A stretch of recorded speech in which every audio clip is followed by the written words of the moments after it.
Hello students, हम लोग chapter 12 के विविध प्रश्नावली पे और क्वेश्चन नंबर है 8। क्या कर रहा है, एक फल उत्पादक अपने बाग में दो प्रकार के खादों पी ब्रांड और क्यू ब्रांड का उपयोग कर सकता है।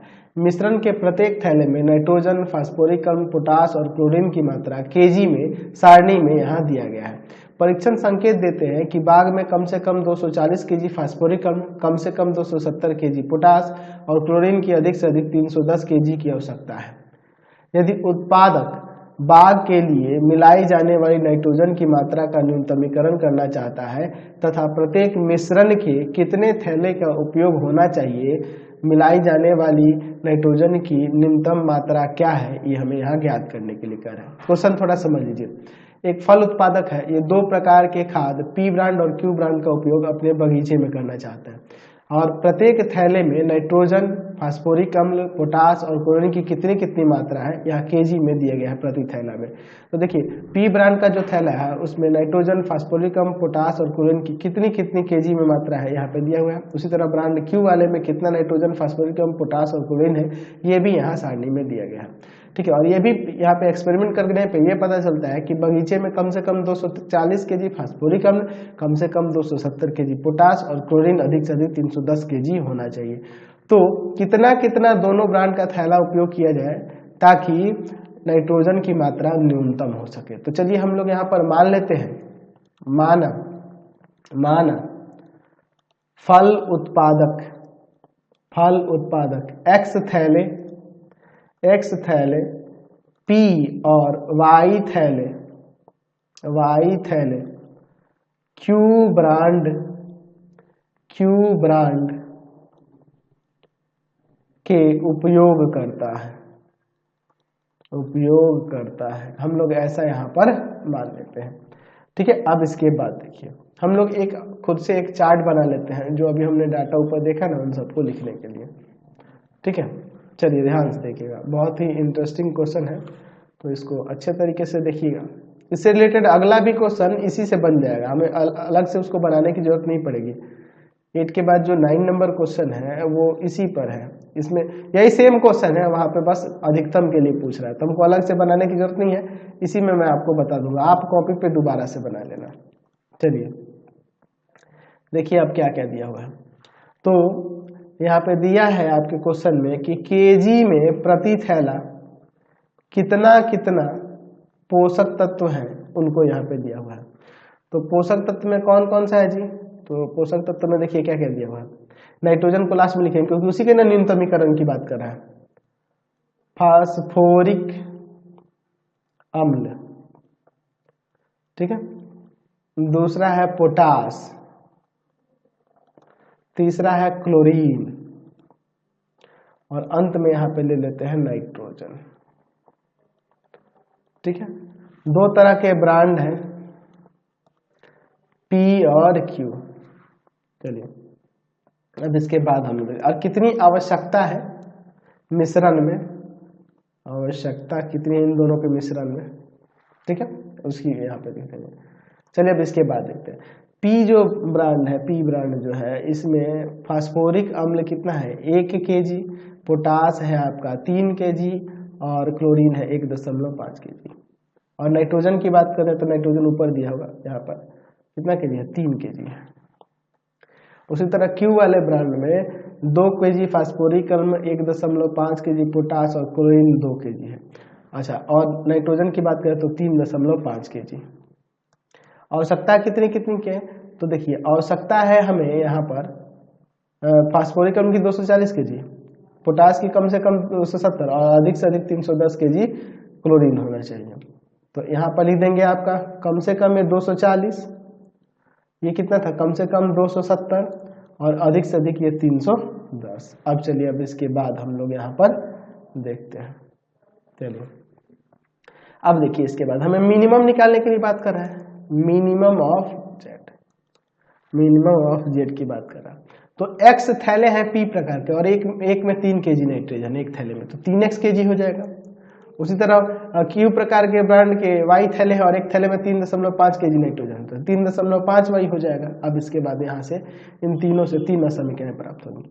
फास्फोरिक अम्ल एक थैले में है, एक थैले ब्रांड पी वाले में है 1 kg, और x थैले है तो x kg हो जाएगा, और Q ब्रांड के y थैले है और एक में 2 kg है तो 2y हो जाएगा, और कम से कम होना चाहिए 240 kg, 240 से अधिक भी हो सकता है। एक रैखिक असमीकरण प्राप्त हो गया।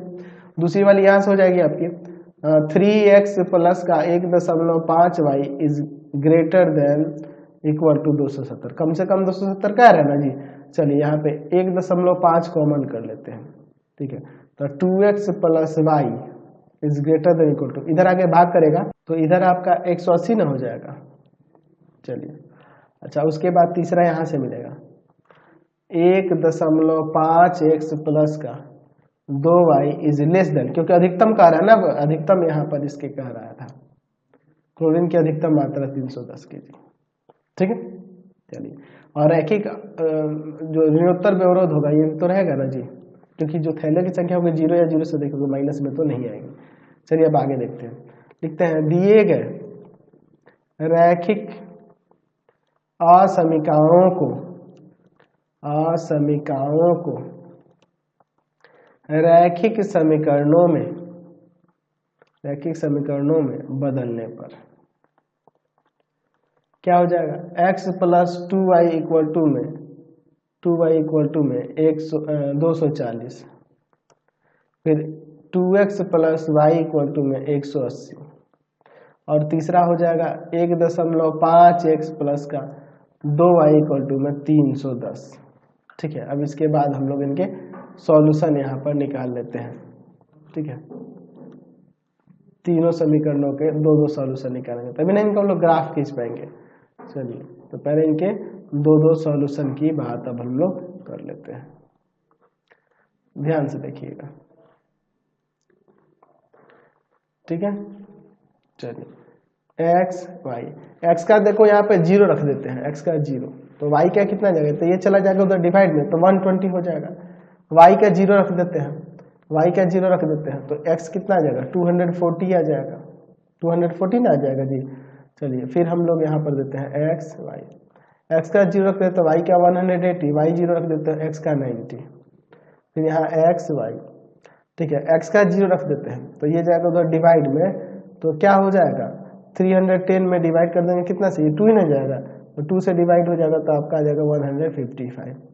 अच्छा y 0 रख देते हैं तो ये जाएगा डिवाइड में, तो क्या हो जाएगा 310 में डिवाइड हो जाएगा कितना से, 1.5 से। तो यहाँ पर अगर डेसिमल में देखेंगे तो ये आपका हो जाएगा 206.6, और फ्रैक्शन में अगर हम लोग बात करें तो हो जाएगा 620/3, 620/3। चलिए अब इसके बाद हम लोग इसका ग्राफ देखते हैं। चलिए यहाँ पे हम लोग ले लेते हैं x एक्सिस, ये आपका, फिर हम लोग यहाँ पर ले लेते हैं y एक्सिस, ठीक है। चलिए देखिए इसके बाद यहाँ हो जाएगा आपका x, यहाँ हो जाएगा x डैश, इसे हम ले लेते हैं y, और यहाँ ले लेते हैं y डैश। देखिए 20, 40, 60, 80 है ना, 80 के बाद 100, 120, 140, 160, 180, 180 के बाद आपका 200, 220, 240, यही ना लास्ट ली जाएगा। 1 2 3 4 5 6, 20 की टेबल से 20, 40, 60, 80, 100, 120, 140, 160, 180, 180 के बाद यहाँ 200, 220, 240, ठीक है। 3 3 6 3 9 और 12 हो गए, ठीक है। चलिए देखिए 0 और 120, तो यहाँ 2 3 4 5 6, ये 120 हो जाएगा, 0 और 120, और 240 और 0, 240 और 0 ये हो जाएगा। तो इन दोनों से होकर जाने वाली अगर हम लोग रेखा खींचेंगे तो ये रेखा कुछ इस तरह से आ जाएगी, इस तरह से ना आएगी। चलिए और इसका समीकरण हम लोग यहाँ लिख देते हैं, इसका समीकरण क्या था जी, x plus 2y equal to 240, x plus 2y equal to 240। चलिए दूसरे वाले के चलते हैं, 0 और 180, 0 180, तो 120, 160, 140, 160, 180, ठीक है। 140, 160, 180, 0 और 180। फिर दूसरा क्या है 90 और 0, तो तो 90 किधर होगा, 20, 40, 60, 80 और ये 100, इसके बीच में यहाँ हो जाएगा 90 और 0। तो इन दोनों पॉइंट से होकर जाने वाली अगर आप रेखा खींचेंगे तो वह रेखा कुछ इस तरह से हो जाएगी, ये ना होगी जी। इसको थोड़ा सा आगे तक प्रोड्यूस कर देते हैं, ठीक है, ये हो जाएगी। इसका समीकरण क्या है, इसका समीकरण देख लीजिए, 2x + y = 180, 2x + y = में 180। थर्ड वाली के लिए चलते हैं, इसका 0 और 155, तो 0 और 155 कहाँ होगा, तो 140, 160, यहाँ 140, 160, तो ये 140 140 है और ये 160 है, दोनों के बीच में यहाँ पे क्या हो जाएगा 150 और 150 और 160 के बीच में 155, यहाँ पे हो जाएगा 0,155। दूसरा है 206.6 और 0, 206.6 और 0, 206.60, तो ये आपका 200 होगा, 220, 240 हो रहा है, तो 200 ही होगा। इससे बस थोड़ा सा आगे यहाँ पे ले लेंगे, ठीक है, यहाँ पे हो जाएगा, क्योंकि इसके बीच में 210 होगा और इसके थोड़ा और इधर ना, यहीं पे ना हो जाएगा, तो आपका 620/3 और 0, फ्रैक्शन वाले को ही लिख देते हैं जो फ्रैक्शन में था। चलिए, अब इन दोनों से होकर जाने वाली अगर हम लोग लाइन खींचेंगे, इन दोनों पॉइंट से होकर जाने वाली लाइन कुछ इस तरह से हो जाएगी, ये ना हो जाएगा जी। चलिए, ठीक है, ये कुछ इस तरह से हो जाएगा। इसका समीकरण क्या है, तो वही था 1.5x + 2y = 310, 1 पॉइंट यहाँ लिख दें, 1.5x प्लस का 2y = में 310, ठीक है, कोई दिक्कत नहीं है। चलिए, अब हल क्षेत्र का हम लोग पता करते हैं। 0, 0 पर असमीकाएं, चलिए 0, 0 पर असमीकाएं क्या होंगी, तो पहले वाले में रखते हैं, 0 + 2 × में 0 is greater than equal to 240, greater than equal to ही ना है, देख लीजिए एक बार ऊपर, इसमें ग्रेटर, लास्ट वाले में लेस देन है। चलिए, तो क्या हो जाएगा, 0 ग्रेटर है या इक्वल है 240 के, नहीं है, असत्य है। दूसरा वाला 2 × 0 + 0 is greater than equal to 180, तो क्या 0 बड़ा है 180 से या बराबर है, नहीं है, ये भी आपका असत्य हो गया। तीसरे वाले पे 1.5 × 0 + 2 × 0 is less than equal to 310, तो 0 लेस देन है या लेस देन है ना जी 310 से, बिल्कुल सत्य है ये, और पहला दूसरा असत्य और तीसरा सत्य हो जा रहा है, यानी देखिए ये वाला सत्य हो रहा है इसके अंदर, इन दोनों के बाहर, यानी कि ये आपका हल क्षेत्र हो जाएगा। तो कोणीय बिंदु इसके कौन कौन से होंगे, तो एक ही एक कोणीय बिंदु हो जाएगा, तो इसका निर्देशांक क्या हो जाएगा, अगर इसको ए लिखते हैं तो इसका निर्देशांक क्या होगा, देखिए, तो x का है यहाँ 40 और y का किधर हो जा रहा है, ये 100 पे हो रहा है, तो 40, 100 हो जाएगा।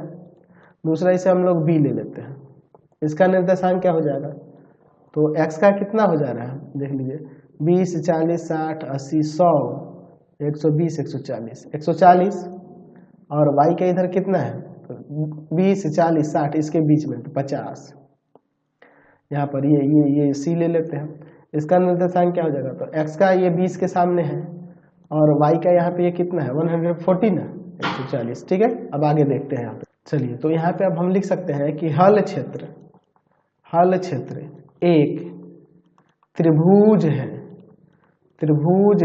जिसके कोणीय बिंदु